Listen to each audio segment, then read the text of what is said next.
Hey, how are you? And if you say fine, I'm going to assume you mean like the acronym freaked out, insecure, neurotic, and emotional. That was doing the rounds when I was a kid.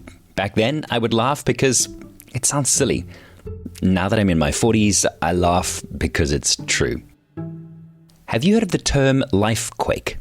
Well, in this podcast, we talk about lifequakes, those unpredictable seismic shifts in time that lead to profound growth and empowerment. You can expect heartfelt conversations throughout the season that reveal the joy and discomfort of unexpected change. And I think you're going to like it here. My name is Sean, and this is Something Shifted.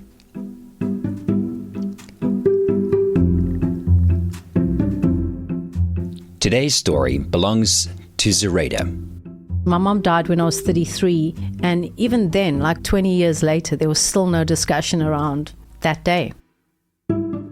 That's next. I lead a demanding lifestyle, and I'm very guilty of wanting more for less, especially when it comes to food. I want to feel like I'm eating restaurant food, but I don't want to leave my house. And I really don't want to organize a babysitter. I want to try new flavors, but I also don't want to spend money on ingredients that I might never use again. And let's be honest, I don't want to eat the same thing over and over, but I really don't have time to think about what we're going to eat for dinner every night.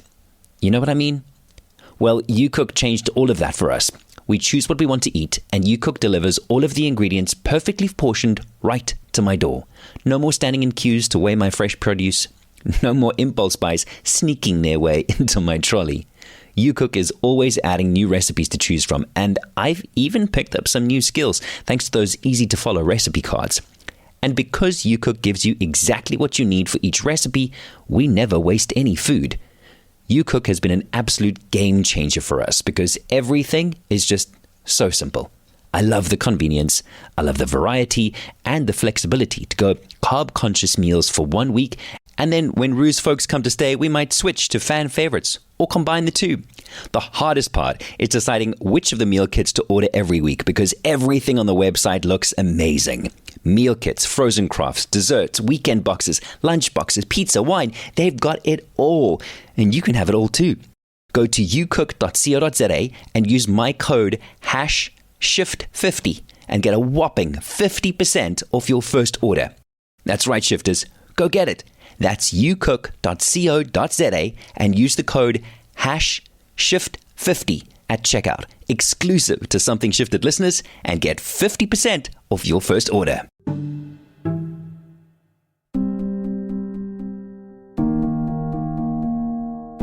We'll never know exactly when our last day is, what our last meal will be, or who the last person is we'll see, the last person we speak to, the last person we touch. But for the person that does stay behind, the last time is never forgotten.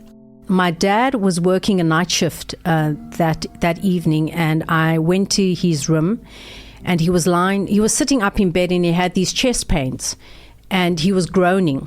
Zuraida was the last person to see her dad alive. She was the last person to speak to him. She was also the last person to comfort him. And as a teenager, she was in conflict with her mom.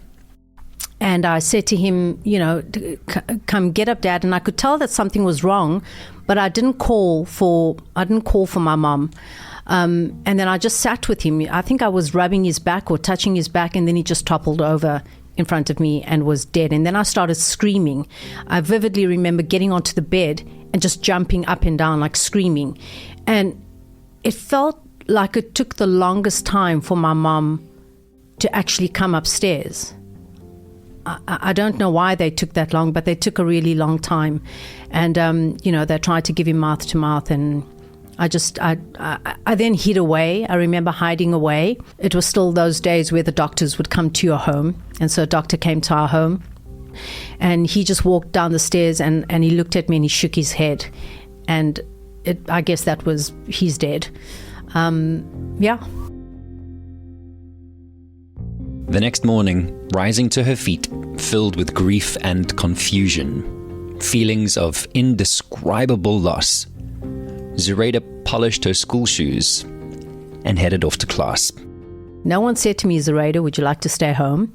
There was no, what was that like? There was no therapy. I was alone with my dad when he died. No one spoke to me about it.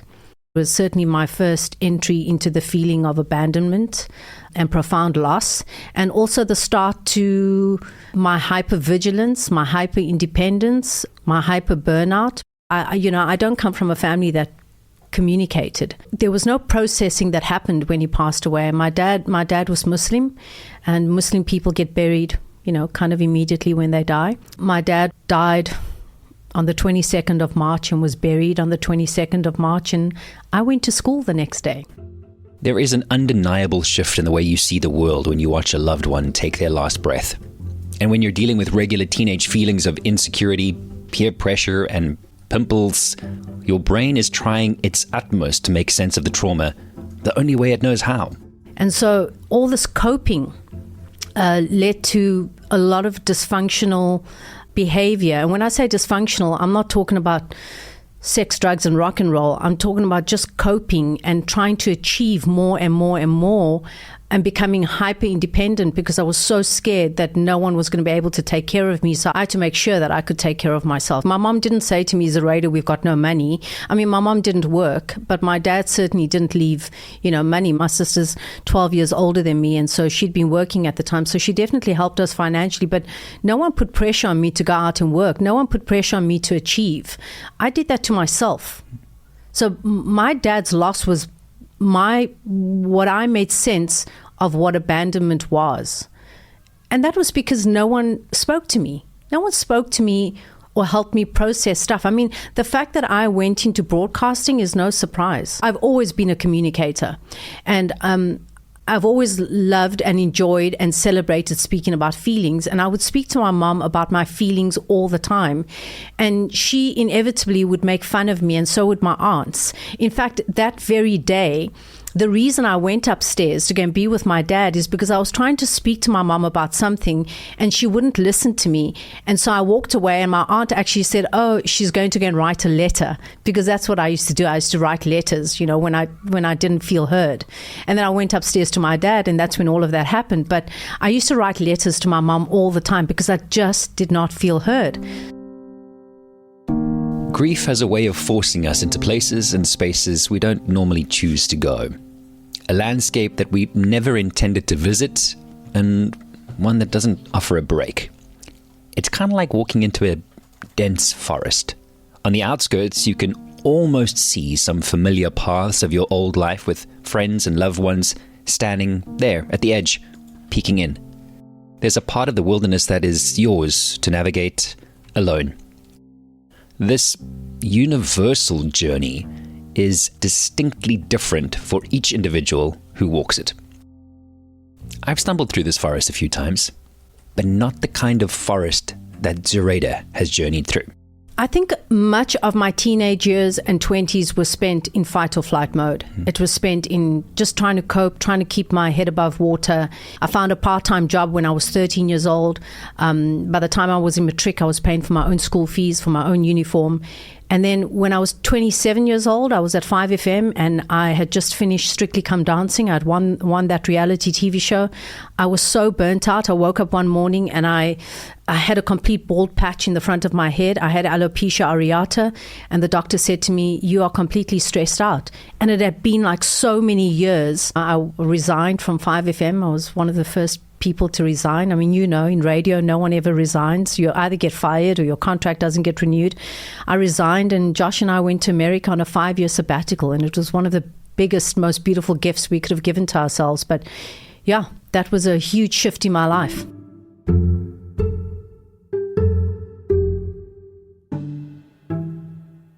No matter the time of day, there was always a radio on in the home Zuraida grew up in. From John Burke on 702 to Christian Amanpour on CNN, journalism and storytelling is what drew Zuraida to broadcasting.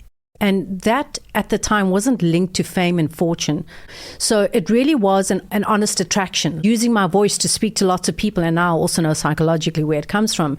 I saw it as something that I really wanted to do, and a job. When I came down to Cape Town and I auditioned at Good Hope FM, I was working 3 other jobs whilst training at Good Hope FM. and then went to 5FM. And so, and here's the interesting thing is that I was celebrated by the South African community, but I wasn't really celebrated by my family. So my mom never ever made a big deal out of what I was doing, and nor did my sister. Like, they never went, oh my gosh, I can't believe you're a radio DJ, or I can't believe you're on 5FM, or can't believe you're on TV. Like, my mom never, ever, ever, ever spoke about what I did. Never. So I in many ways just felt like I was doing a job that I enjoyed very much. And so when I went overseas, I've been doing some work for Top Billing. I used to do their movie and music junkets in the States, but I also became a waitress. So I was a waitress at the Chateau Marmont, the one of the hotels in Los Angeles.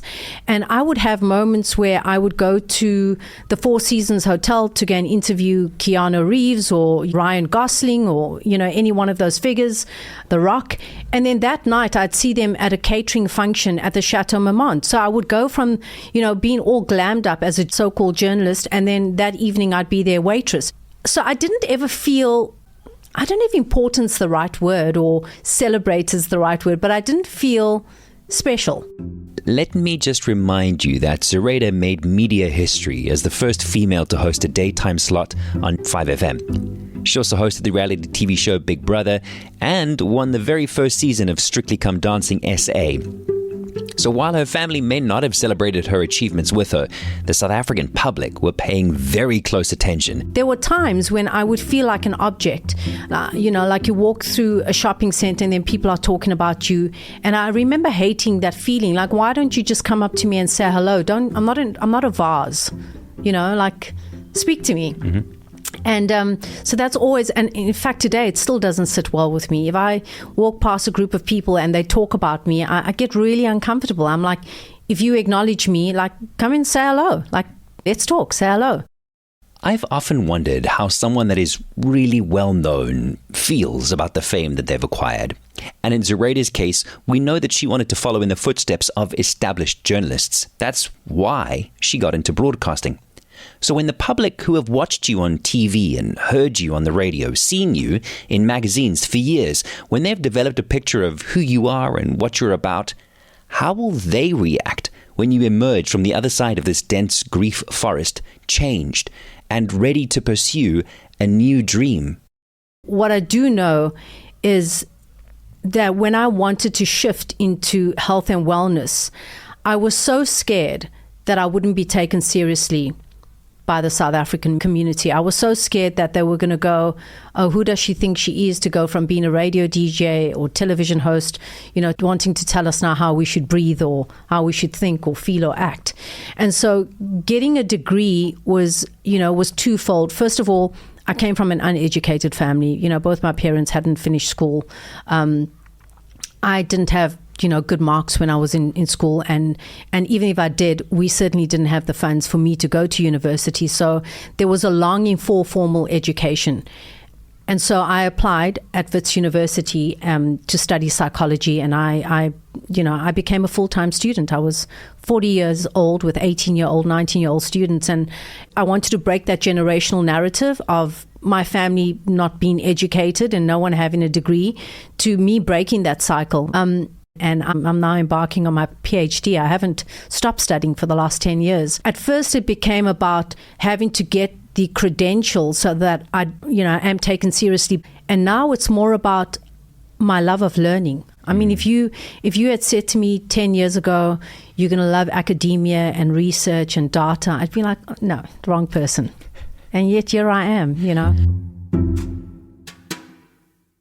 If you'd like more of that kind of motivation and inspiration, you might like my mailing list, 321 Shift. And if you're even the tiny bit curious and want to see how the podcast is made, find me on Instagram at Sean Lewitz. What does it take to break free of societal norms, do you think? I think the fact that we want to break free means that we're in a bit of a mess. And so what does it take? It takes turning your mess into your life message. We are not inspired by people that have it all together. I did a talk and a breathwork session, and this lady 2 minutes into my breathwork session, she had a breakthrough. It was just her getting still that allowed a lot of emotions to come up, because we often, like me, up until my 20s, was just doing stuff to cope. And when you give yourself permission to be still, so much comes up for you.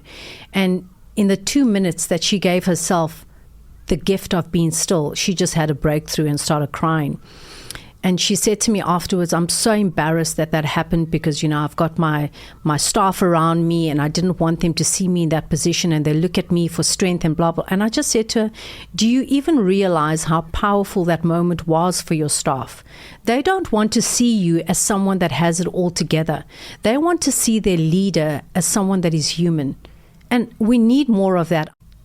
You can't go within if you don't get quiet. You can't, because our brains are working all the time and they are functioning and taking up energy. In this moment, there's so much that's happening. But if we shut our eyes and we just go within, we're going to have a totally different experience. You have to give yourself permission to do that. And daily. It's vital. We're all going through things that other people can't see. And if we don't take the moments to be okay, eventually, I think we will turn to dysfunctional behavioral habits that will inevitably not serve us. And so taking those moments to be alone, to give yourself permission, it starts with you. The path you follow in a grief forest is often overgrown by thick underbrush and towering trees. At first, the weight of sorrow feels suffocating, as if the branches are closing in around you. Each step forward seems almost pointless, with memories fading in and out, reminding you of what you lost. You may stumble and fall into clearings where the sunlight breaks through the canopy above. In these spaces, when you're on your knees, you start to see the beauty that remains, even in the pain. And getting back to your feet just as quickly as the clearing appeared, it disappears behind you, and the journey continues with its twists and turns, sometimes leading to even darker paths. The forest teaches us that this thing called grief is not a linear path, but a much more complex and vast tapestry of emotions. Each phase, be it sorrow, anger, or acceptance, contributes to your growth. Wade through the forest long enough, sit still long enough. Giving yourself permission to grieve deeply helps you develop a better sense of yourself. We've got to stop attaching what we do to who we are, because it is so detrimental. Like, who are you without being the DJ? Who are you without the degree? Who are you without being a mother? Like, all these things that, we put as titles on our profiles, because that's really who you are. And those titles can be taken away in a nanosecond. And so I really feel that a lot of this pressure, the pressure that we talk about right now, comes from us. I think we put it on ourselves first. We really do. I don't think it comes from other people. I love the saying, we don't see people as people are, we see people as we are. So this pressure is stuff that we're putting on ourselves. And you don't have to be one thing for the rest of your life. You can change at any time, and you're here once. No one gets out alive. So do your thing, change, shift, pivot. You don't have to stick to your lane. Zuraida was 13 years old when her dad died of a heart attack.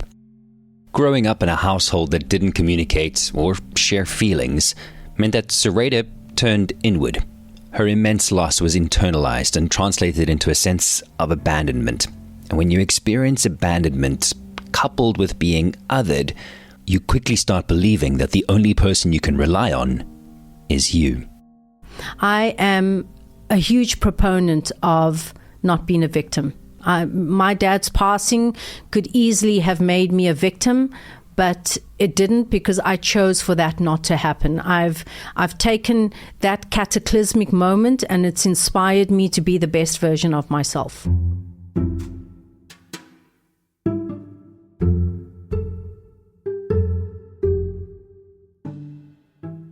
Zuraida has 2 teenagers, but unlike the home that she grew up in, Zuraida speaks with her children about everything. I have a 15-year-old daughter.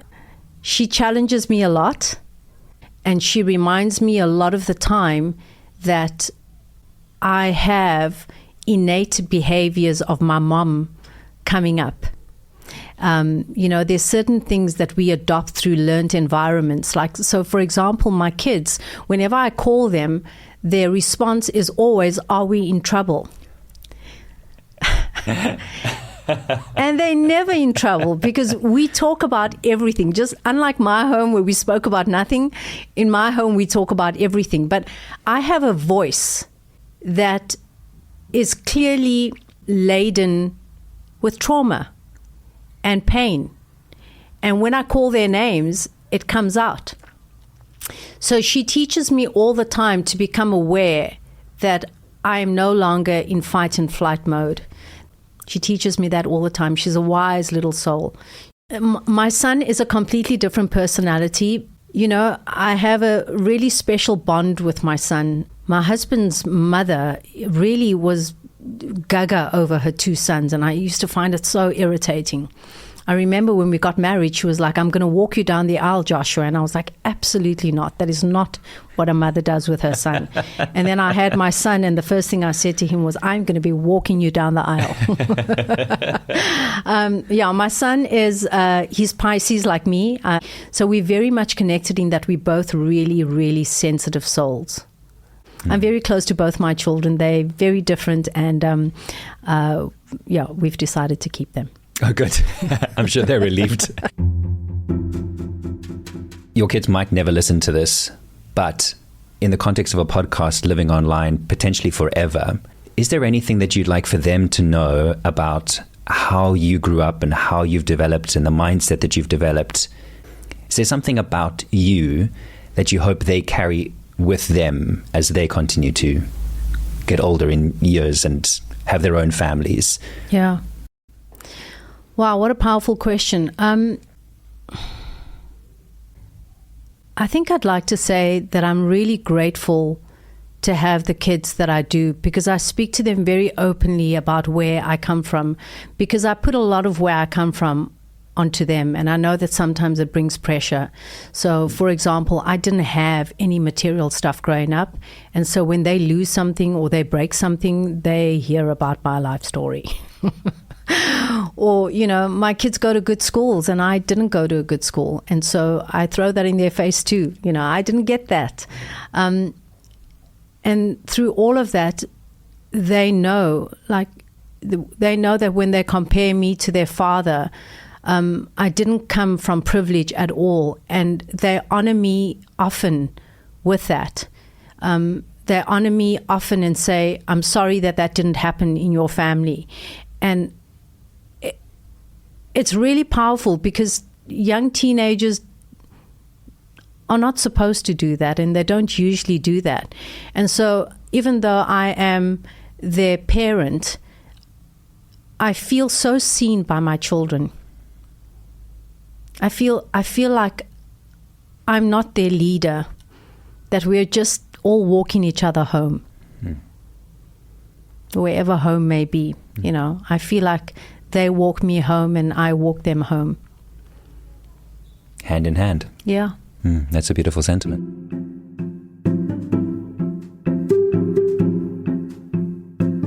Zuraida is an Arabic name and means one who is eloquent and holds positive qualities. Zuraida Jardine lives up to her name as she continues to breathe life into the best version of herself. Thank you for listening to this episode of Something Shifted. And remember to use that code #SHIFT50 at checkout when you place your first order with ucook.co.za. That's the hash symbol followed by the word shift, SHIFT, and the numerals 50. And you'll get 50% off your first order. Go ahead and tap the 3 dots inside the app you're listening on and give this show 5 stars on Apple Podcasts or Spotify. And when you do, you can imagine me doing a happy dance and grinning from ear to ear. Thanks so much for listening.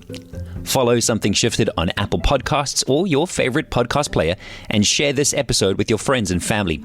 You can find me on Instagram at Sean Lewitz, and the mailing list is 321 Shift, which gives you 3 things for your mind, 2 things for your body, and 1 thing for your soul, plus a few little fun surprises every second Sunday. I've made it really easy and included the links in this episode's show notes. Thanks again for believing in possibility. My name is Sean, and this is Something Shifted. See you in 2 weeks.